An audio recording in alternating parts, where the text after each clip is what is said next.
And as Oklahoma leaders grapple with a rise in cases, Washington delegates are talking economic solutions.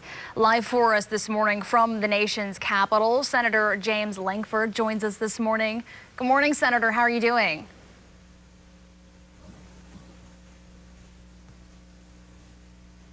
Can you hear us?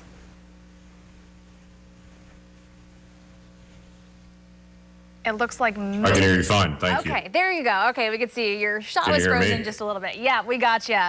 Well, Senator, today thousands of people from Green Country are lined up outside the OESC event. People are still unemployed, can't pay their bills, they've lost their jobs. Cases are rising, more businesses are closing. But despite this, unemployment benefits from federal unemployment benefits expire next week. So my question to you is your ideal bill, your ideal version of a relief bill include extending that deadline further? It does not actually, because the unemployment assistance will continue. So that the normal unemployment assistance will still be there. The challenge is, will you do an extra $600 per week in this? And that's the dialogue right now. For many people, they are actually receiving what's the equivalent of $48,000 a year to be on unemployment, which is more than they were making in employment.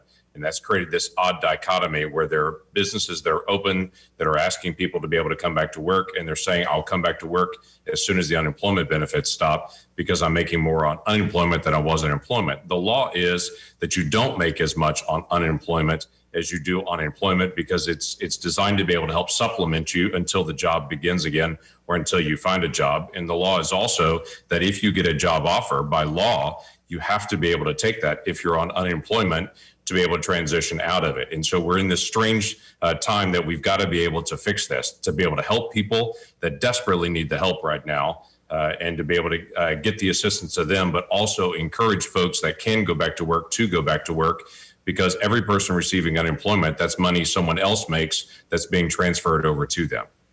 Right. There's been a lot of back and forth with that. And speaking of that, you know, we have the White House and House Democrats pushing very different outcomes once again. So their offer $3 trillion in spending compared to the $1 trillion that the administration is pushing. So the House Democrat package approved in May includes another round of stimulus checks. So my question is, do you think some of that relief money should go into Oklahomans' pockets directly? Yeah, there are some individuals that are going to need the help. And right now, we're trying to be able to figure out how we can do this, and if I can say this surgically. The virus and the economy are very similar in the way that the virus doesn't affect everyone. Some people get it and feel no consequences. Other people get it, and it's very, very traumatic to them. It's the same economically right now. There are some people in business that they're making more money and their jobs are doing better than they ever have because they're essential, they're very, very busy, they're doing well economically. Other people have been dramatically affected, have been unemployed for months now. So the goal of this is not just to do a blanket amount to everyone, it's to find people that need the help right now and to be able to get the help to them, to be able to be a safety net. And for other individuals to say, hey, you don't need a transfer of money from one person to another to you. You need to be able to help continue doing what you're already doing. So the goal right now is to be able to say, how can we help the people that need the help the most to be able to get through this time period, but not to be able to use other people's money, which is what tax money is, to be able to go to people that don't need the help right now. Do we know about how much money they're talking? No, there's all kinds of different numbers being thrown around. We met again yesterday talking through all these ideas. There is an idea about seeing an additional check that would come out to them and try to figure out who would get that, how would that actually be distributed, how much would that be. We're also trying to deal with the Paycheck Protection Program. Some businesses use that for 8 weeks. They're back in business. They're going again. Others, they're in a type of industry that's been very, very hard hit, and it may be months and months before they can reopen again. And so we're trying to be able to figure out what's the best balance there on the Paycheck Protection Program or other programs like that that have been in assistance. Okay, and speaking of funding, you know, there's been reports of the GOP's plan. School funding could be tied to schools reopening. And we know that the president has been a big advocate of that. So do you think withholding those funds for closed schools is good for our state? So the way the funding is being discussed right now is that every school would get some assistance because every school has been hard hit through this process. They have to pick up additional PPE. They've got all kinds of changes they're having to make in technology. So every school would get assistance, just like they did in May, where every school got assistance. But schools that are reopening will need additional help. And so the goal is every school would get some help, but schools that are reopening will get additional money because they'll have additional needs. And so that's the main target that we're walking through right now. So it's been a little deceptive to be able to say that schools that don't reopen won't get any help. That's not true. Every school would get help. Just schools that reopen need more. I appreciate that clarification.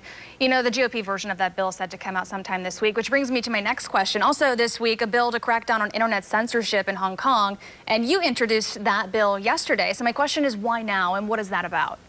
Yeah, this is obviously what's happening around the world that we lose track of because there's so much happening in our country with the coronavirus and all the different turmoil that's created economically. And we lose track of the fact there are also the same international issues that are happening right now. China continues to be a major threat to the world. They're moving into Hong Kong. They're using this moment when the world is distracted to be able to move in. They're arresting teachers. They're arresting journalists. They're rounding up protesters. They're literally picking up anyone who disagrees with the Chinese government and closing down the city of Hong Kong, which has been a free, open city and has been a model of democracy in that region.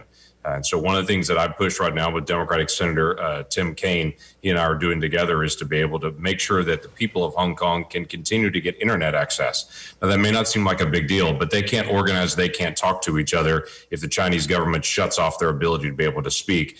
And in a free society like ours and like the community of Hong Kong, we want people to be able to communicate with each other and to be able to get information from the outside. If you live in China, you don't get information other than what the Chinese government officially wants you to have. But if you live in Hong Kong, you live in a very free, open society. We want to help keep it that way. And so this is one step to be able to help keep the people of Hong Kong free and to be able to allow them to be able to speak to each other, plan, organize, and to be able to do what they have to do.